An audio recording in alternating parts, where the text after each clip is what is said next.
नमस्कार साथियों, master plan education में आप सभी का स्वागत है। आज हम संविधान के आर्टिकल 32 की बात करेंगे, जो काफ़ी इम्पोर्टेंट हो जाता है।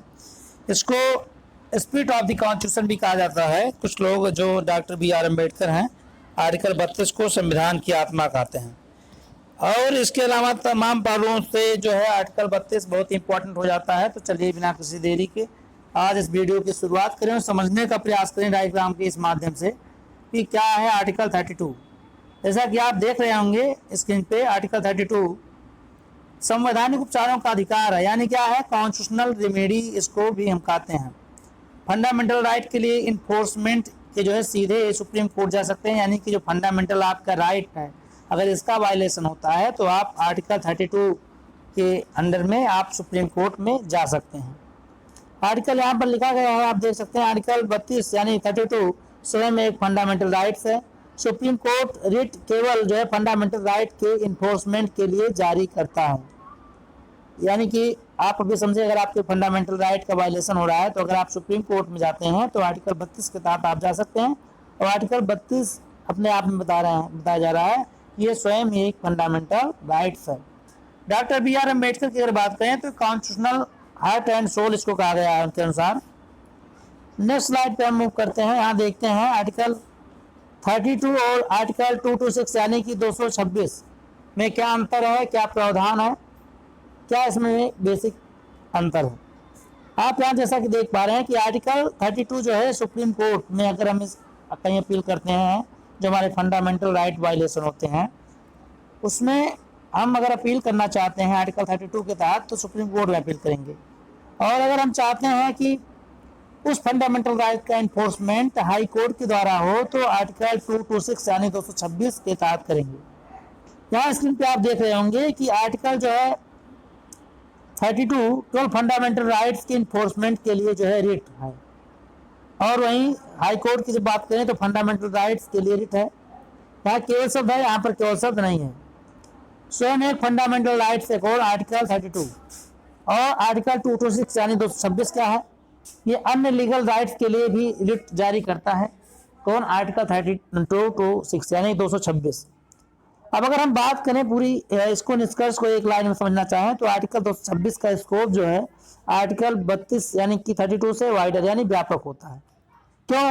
क्योंकि आर्टिकल 32 केवल फंडामेंटल राइट को इन्फोर्समेंट करता है, जबकि आर्टिकल 226 यानी 226 फंडामेंटल राइट के साथ में तमाम जो आपके लीगल राइट्स हैं उसको भी प्रोटेक्शन देता है।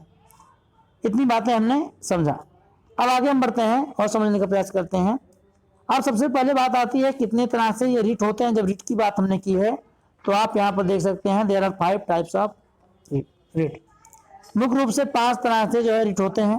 पहला है बंदी प्रत्यक्षीकरण, यानी कि आप यहाँ देख सकते हैं बंदी प्रत्यक्षीकरण पहला रिट है। हाइबियस करप्ट बोलते हैं, यानी इसका क्या मतलब है, produce the body. Illegal detention से क्या होता है, पर्सनल लिबर्टी की रक्षा होती है, यानी जो व्यक्ति है उसको आप लाके प्रस्तुत करें। दूसरा जो इंपॉर्टेंट रिट है मंडामस यानी परमादेश। बी कमांड, यानी उसमें आदेश दिया जाता है। यहाँ आप देख सकते हैं अधिकारी आदेश दे रहा है। Be command public authority to mandatory legal duty पूरा करने का आदेश जो है दिया जाता है पब्लिक अथॉरिटी के द्वारा, या आपकी जो लीगल ड्यूटी है उसको आप फुलफिल करें। यानी मंडामस में क्या है, ड्यूटी है डिटेंशन हाइबियस कॉर्पस में होता है, उसको लाके हम क्या करें, हाइबियस कॉर्पस में जो है पेश करें। नेक्स्ट स्लाइड की तरफ हम मूव करते हैं और देखते हैं क्या है। तीसरा है प्रतिषेध यानी कि प्रोहिबिशन। हायर कोर्ट जो है लोअर कोर्ट को या ट्रिब्यूनल को या जुरिस्डिक्शन को, सॉरी हाई कोर्ट जो है लोअर कोर्ट या ट्रिब्यूनल को, अगर वो जुरिस्डिक्शन से बाहर चल रही है यानी कि जो उसका क्षेत्राधिकार है उससे अगर बाहर वो काम करती है तो उसे रोकने का आदेश देता है। कौन देता है आदेश? ये देता है हाई कोर्ट। किसको? लोअर कोर्ट को। अगर वो अपने जुरिस्डिक्शन से अधिक काम कर रही है, यानी कि जो उसका क्षेत्राधिकार है उस क्षेत्र से हट के काम कर रही है या उससे आगे बढ़ के काम कर रही है, या उसके क्षेत्र अधिकार में नहीं है उससे काम कर रही है। नेक्स्ट पॉइंट की अगर बात करते हैं तो उत्प्रेषण सेटेलरी बोलते हैं। ये क्या करता है, हाई कोर्ट जो लोअर कोर्ट है ट्रिब्यूनल है कि लीगल जो इलीगल है यानी कि जो वैधानिक नहीं है उसके ऑर्डर को क्वेश करता है यानी समाप्त करता है। आप यहाँ देख सकते हैं कि हाई कोर्ट और उसके बाद legal lower court and tribunal इसकी ऑर्डर क्या कर रहा है, क्वेश्चन, यानी कि समाप्त कर रहा है। तो प्रोहिबिशन में क्या होता है, स्टॉप, यानी जो आप काम कर रहे हैं रोक दिया जाता है। सेटोरी में क्या होता है, क्वेश्चन, यानी कि आदेश को निरस्त किया जाता है, क्वेश्चन किया जाता है। नेक्स्ट स्लाइड की तरफ मूव करें तो यहाँ देखेंगे आप अधिकार पेक्षा, यानी कि लास्ट का रेट है पांचवें नंबर का, कि वारंटो भी उसे कहते हैं। कोर्ट इसमें पूछता है कि कोई व्यक्ति किस अथॉरिटी से पब्लिक ऑफिस पर बैठा है, यानी कि आप यहाँ पब्लिक ऑफिस देख रहे हैं, जो पब्लिक पोस्ट है, जो लोक पद है, उस पर किस अधिकार के तहत आपने उस धारण किया है, उस पद को कैसे धारण किया है। अब प्रोहिबिशन वर्सेस सेटोरी की बात करते हैं तो इसमें प्रोसीडिंग जो है चल रही है। प्रोहिबिशन में रोक दो होता है, इसमें ऑर्डर हो चुका है, इसमें क्या होता है, क्वेश करो। ये जो है पांचवा जो क्यू वारंट होता है अधिकार पेक्षा, यानी उसमें पूछा जाता है किस अधिकार के तहत आप उस पर बैठे हुए हैं।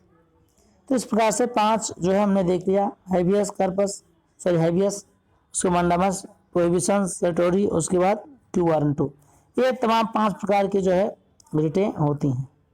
ठीक, मुझे आशा और विश्वास है कि ये वीडियो आपको कहीं न कहीं समझ में आया होगा और आपके नित्यचर्या यानी दिनचर्या में, और साथ ही साथ अगर आप किसी एग्ज़ाम की तैयारी कर रहे हैं और वैसे भी यदि आप रुचि रखते हैं संविधान को जानने में या अपनी व्यवस्था को समझने में, तो भी आपके लिए हेल्पफुल होगा। इसी आशा विश्वास के साथ अपने साथी एमपी यानी मास्टर प्लान को दीजिए इजाज़त। ऐसे ही तमाम इन्फॉर्मेटिव वीडियो देखने के लिए आप हमारे चैनल मास्टर प्लान एजुकेशन को लाइक शेयर सब्सक्राइब करना बिल्कुल ना भूलें। तब तक के लिए अपने साथी एमपी यानी मास्टर प्लान को दीजिए इजाज़त। नमस्कार।